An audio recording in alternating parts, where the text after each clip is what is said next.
अस्सलाम वालेकुम। मैं हूं बैरिस्टर शहजाद अकबर और आप देख रहे हैं मेरा यूट्यूब चैनल। नाजरीन, पिछले कुछ दिनों से इस्लामाबाद में लगता है कि कुछ नया पग रहा है। एक तरफ आप जानते हैं कि एक महाज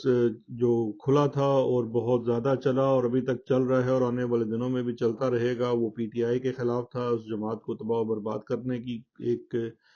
कोऑर्डिनेटेड एफर्ट जारी है और उस एफर्ट को भी कंटिन्यू करेंगे। लेकिन आपने पिछले कुछ दिनों में देखा होगा कि अब उस हवाओं का कुछ कुछ जो रुख है या कुछ वो जो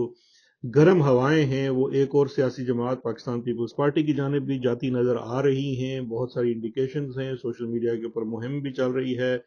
ये तमाम चीजें इंडिकेशन है, पता दे रही हैं कि आने वाले दिनों में कुछ ऐसे फैसले किए जाएंगे और कुछ ऐसी पॉलिटिकल इंजीनियरिंग की जाएगी जिसमें पाकिस्तान तहरीक इंसाफ के साथ साथ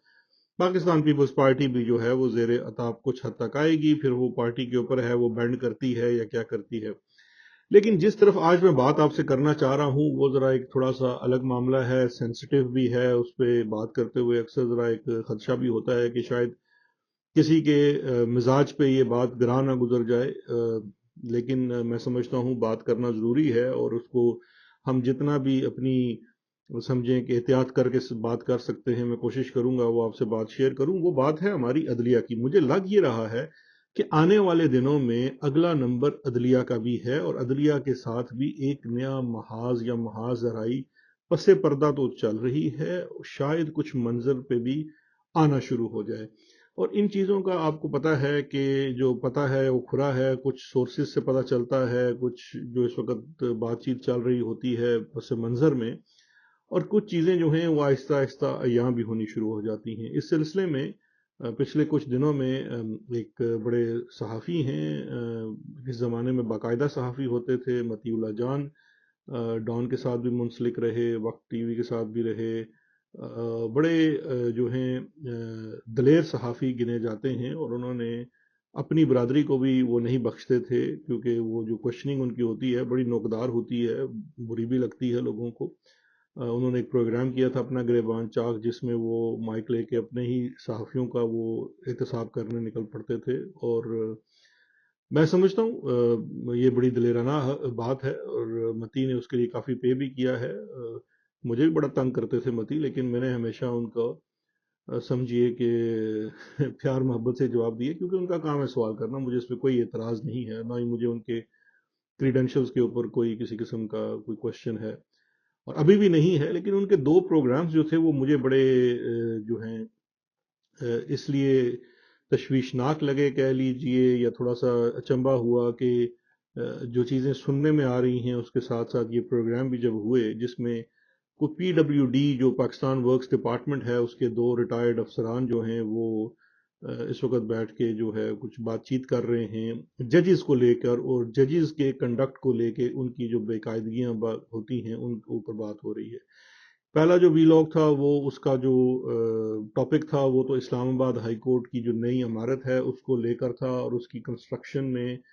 हुई जो बेकायदगियां हैं उनके ऊपर थोड़ी सी रोशनी डाली गई, और उन बेकायदगियों के ऊपर कौन से जजेस जो थे जो उन कमेटीज़ के ऊपर बैठे हुए थे। बात शुरू हुई जस्टिस शौकत सिद्दीकी साहब से। जब वो कमेटी बनी, उसका डिज़ाइन बना, सब कुछ हुआ, तो पहले वो थे। उनकी ज़ात पे तो खैर इतना फ़र्क इसलिए नहीं पड़ता कि वो इस वक्त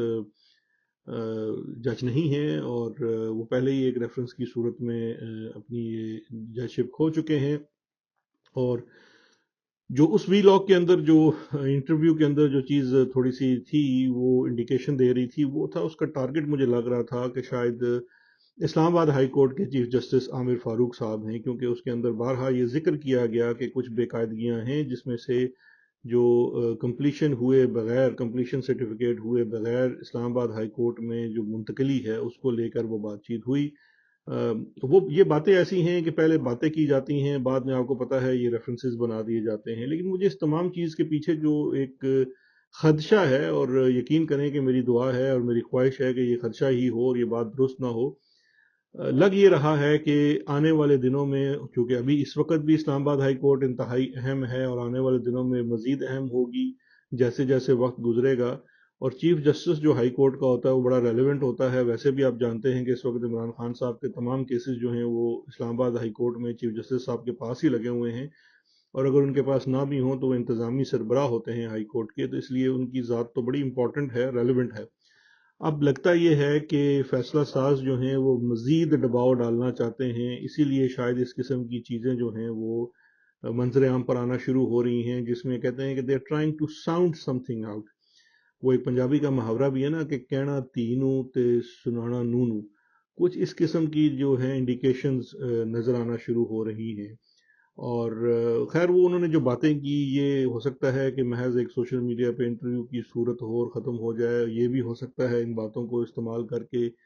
کچھ وزن بھی کسی پہ ڈالا جائے، اور یہ بھی ہو سکتا ہے کہ کل اس کو کسی گمنام آدمی سے یا کسی بے نام آدمی سے ریفرنس فائل کروا کے بھی ڈلوا دیا جائے، تاکہ وہ، آپ جانتے ہیں پچھلے کچھ دنوں میں جسٹس محسن اخترکیانی کے خلاف بھی ایک ایسا ریفرنس داخل کر دیا گیا تھا۔ تو یہ جب کچھ لگتا ہے کہ اگر آپ کے ہاتھ سے چیزیں نکلنے والی ہیں تو ساؤنڈ آؤٹ کر دیا جاتا ہے ان کو ڈرانے کے لیے، اور یہ بھی انڈیکیشن دے رہا ہے کہ شاید آنے والے دنوں میں کوئی بہت سارے ضمیر جاگ کے اس طرح کی باتیں کرنے والے ہیں۔ مجھے مشرف دور کا ایک واقعہ یاد آ گیا کہ انہوں نے کہا جی، کسی بندے نے کہا جی کہ میرا ضمیر جاگ گیا، تو انہوں نے کہا نہیں، تو ضمیر تو نہیں جاگتا، ہم تو صرف ایک احتشام ضمیر کو جانتے ہیں جو ایم آئی کے ڈی جی تھے۔ تو خیر اس طرح کی چیزیں بھی ہو سکتی ہیں۔ جو دوسرا انٹرویو کا حصہ تھا، جو دوسرا وی لاگ تھا، وہ بھی بڑا انٹرسٹنگ تھا۔ ایک وی لاگ کے اندر تو بات تھی صرف اسلام آباد ہائی کورٹ کی عمارت کو لے کر، اس میں ہوئی بے ضابطگیوں کو ایڈریس کرنے کی کوشش کی گئی، اور ایک سٹنگ جو اس وقت چیف جسٹس ہیں ان کے اوپر ہے، اور یہ بالکل بات چیت تو ہو سکتی ہے، لیکن دیکھنا یہ پڑے گا کہ اس کے پیچھے پس پردہ جو ہے کوئی ایسی سازش نہ ہو جس سے عدلیہ کا جو اپنا ایک انڈیپینڈنس رکھنا ہے وہ مشکل ہو۔ لیکن جو دوسرا اس کا وی لاگ تھا، ان کا جو دوسرا وی لاگ کے اندر جو انٹرویو تھا، اور جو انٹرویو دینے والے تھے وہ جو باتیں کر رہے تھے، وہ بھی بڑی ریلیونٹ ہیں، انٹرسٹنگ ہیں، کیونکہ وہ سپریم کورٹ کے ججز کے اوپر بات کر رہے تھے۔ ان میں سے ایک تو انہوں نے بڑا ڈائریکٹلی میں سمجھتا ہوں الزام لگایا جسٹس کھوسا کے اوپر کہ انہوں نے بہت زیادہ اپنے گھر کی تزئین و آرائش کے اوپر کافی کوئی خرچہ کروایا جو کہ بے ضابطگیوں میں آتا ہے، اور ساتھ ساتھ انہوں نے کچھ انڈیکیشن دی کہ سٹنگ چیف جسٹس جو ہیں وہ بھی شاید اس طرح کا کچھ ہے معاملہ، اور ساتھ انہوں نے دو ججز کی جو ان کے مخالف کیمپ کے گنے جاتے ہیں، جس میں آنے والے چیف جسٹس جسٹس قاضی فائز عیسیٰ ہیں اور جسٹس سردار طارق ہیں، ان کی تعریف بھی کی۔ اب اس انٹرویو کو لے کر، یہ سب چیزوں کو دیکھ کر، اور آنے والے دنوں میں جو تبدیلیاں آ رہی ہیں، اس سے ایک خدشہ اور شک تو پیدا ہوتا ہے کہ شاید کسی جگہ یا کسی خانے میں کچھ اس قسم کی باتیں یا اس قسم کی پلاننگ بھی چل رہی ہے، کہ جس میں آپ کو یاد ہے کہ جو جسٹس کھوسا ہیں انہوں نے سابق وزیر اعظم نواز شریف صاحب کے بارے میں گاڈ فادر اور اس طرح کا لفظ بھی استعمال کیے تھے اپنے ججمنٹس کے اندر، مافیا کا الفاظ استعمال کیے تھے۔ تو کہیں شاید کوئی بدلے کی آگ نہ بھڑکائی جا رہی ہو اور اس کے لیے کچھ تیاریاں ہو رہی ہوں، یا جوڈیشری کی آنے والی لیڈرشپ کو جسے کہتے ہیں کہ آمادہ کیا جا رہا ہو کہ آپ اس طرف بھی جائیں اور اس طرف ماحول اس کے لیے بنایا جا رہا ہو۔ میری اس میں عرض یہ ہوگی کہ سب سے پہلے تو میں جو بات پہلے کی تھی دہرا رہا ہوں کہ یہ اللہ کرے میرا خدشہ ہی ہو اور یہ بات بالکل غلط ہو، میری سورسز غلط ہوں، انفارمیشن غلط ہو، اور یہ جو میں اس پہ نظر ڈالی ہے یہ بھی بات غلط ہو، لیکن اگر یہ بات درست ہے تو یہ ایک بڑی، میں سمجھتا ہوں کہ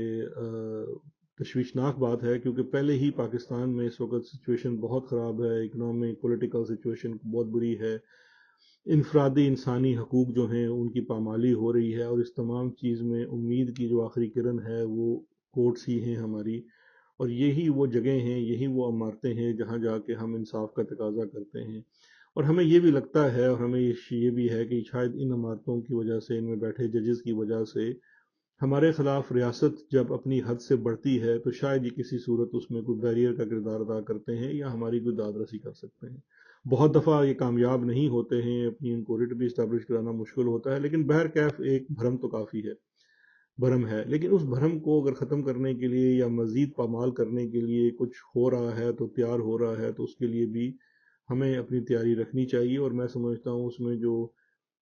ججز ہیں ان کا اپنا کردار اور رول بڑا امپورٹنٹ ہے، اور آنے والی جو لیڈرشپ ہے اس کا رول بھی بڑا امپورٹنٹ ہے۔ اب اس کے ساتھ ساتھ ایک اور چیز بھی ہے، چونکہ آج ہم جوڈیشری کے اوپر بات کر رہے ہیں، ابھی ایک اور اچھی خبر ہے کہ جو ایمان مزاری تھی ایڈوکیٹ، ان کی بیل ہو گئی اسلام آباد ہائی کورٹ سے، اور ان کو بالکل رہا کر دیا گیا، ساتھ یہ بھی حکم ہے کہ کوئی اور مزید گرفتاری نہ ہو۔ बड़ी अच्छी खबर है। और इस खबर के साथ कुछ ये भी सोशल मीडिया पे खबर चल रही थी, जो अगेन दुरुस्त भी हो सकती है नहीं, कि इनकी रिहाई के लिए और इनको कोर्ट से, इस्लामाबाद कोर्ट से रिलीफ दिलवाने के लिए जस्टिस काजी फायजीसा ने भी काफ़ी किरदार अदा किया है, और उसमें एक और सहाफ़ी सतूर का भी नाम आ रहा है। अगर ये बात दुरुस्त है तो मैं समझता हूँ ये काबिल सताइश बात। मैं इसमें बिल्कुल असतूर और काजी फायजीसा साहब की बड़ी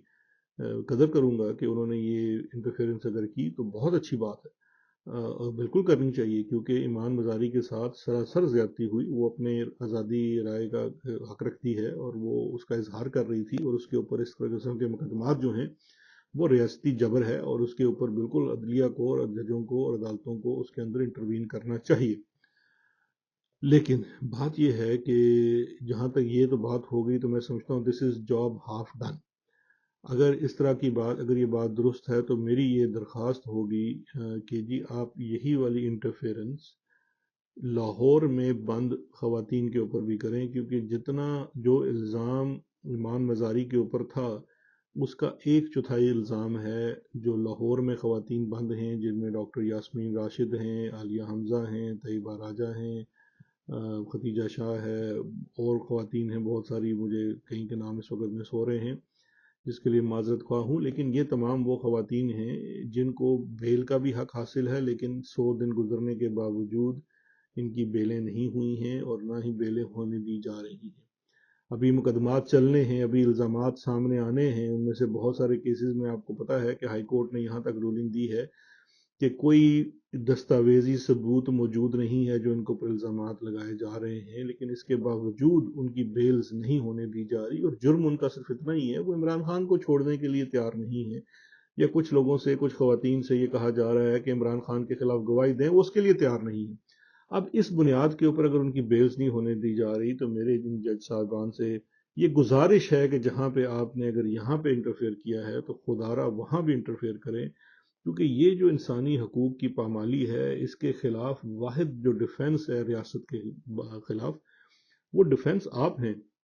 और ये वो डिफेंस है जो असल में जो मुमलिकत होती है, जो रियासत होती है, उसको जोड़े रखता है, शहरियों को जोड़े रखता है। कि जब रियासत का एक इदारा उसके खिलाफ अपनी हद से तजावुज करता है, तो रियासत का दूसरा इदारा उसकी मदद को आता है, उसकी असिस्टेंस करता है। इसी वजह से हम रियासत से जुड़े हुए होते हैं। तो इस तरह का मामला जो है पिक एंड चूज पे नहीं जाना चाहिए। ये मेरा दड़ा, ये उसका दड़ा, ये नहीं होना चाहिए। आपके ऊपर जिम्मेदारी है कॉन्स्टिट्यूशन की, अपना जो असर है, अपना जो रसूख है, वो इन लोगों के लिए भी इस्तेमाल करें, ताकि चाहे कोई आपके हक में हो या आपका मुखालिफ हो, इंसाफ की फराहमी जो है वो सब तक होनी चाहिए। अब इन सब चीज़ों के साथ आखिर में फिर ये बात दोहराता हूँ कि अल्लाह करे मेरे ये खदशे, मेरे ये सोर्सेज, ये सारे गलत हों। लेकिन अगर ये दुरुस्त हैं तो फिर आने वाले दिनों में हम देखेंगे कि ये अदलिया की तरफ भी महाज खुलेगा, और जो मैं समझता हूँ हमारे मुल्क के लिए, हमारे निज़ाम के लिए और बेहतरी की तरफ जाने के लिए अच्छा नहीं होगा। अपना बहुत ख्याल रखिएगा। इंशाल्लाह इस पे मज़ीद भी बात करेंगे आने वाले दिनों में, जो भी इसमें डेवलपमेंट होती है। और अपना बहुत ख्याल रखिएगा। शुक्रिया। खुदा हाफिज़।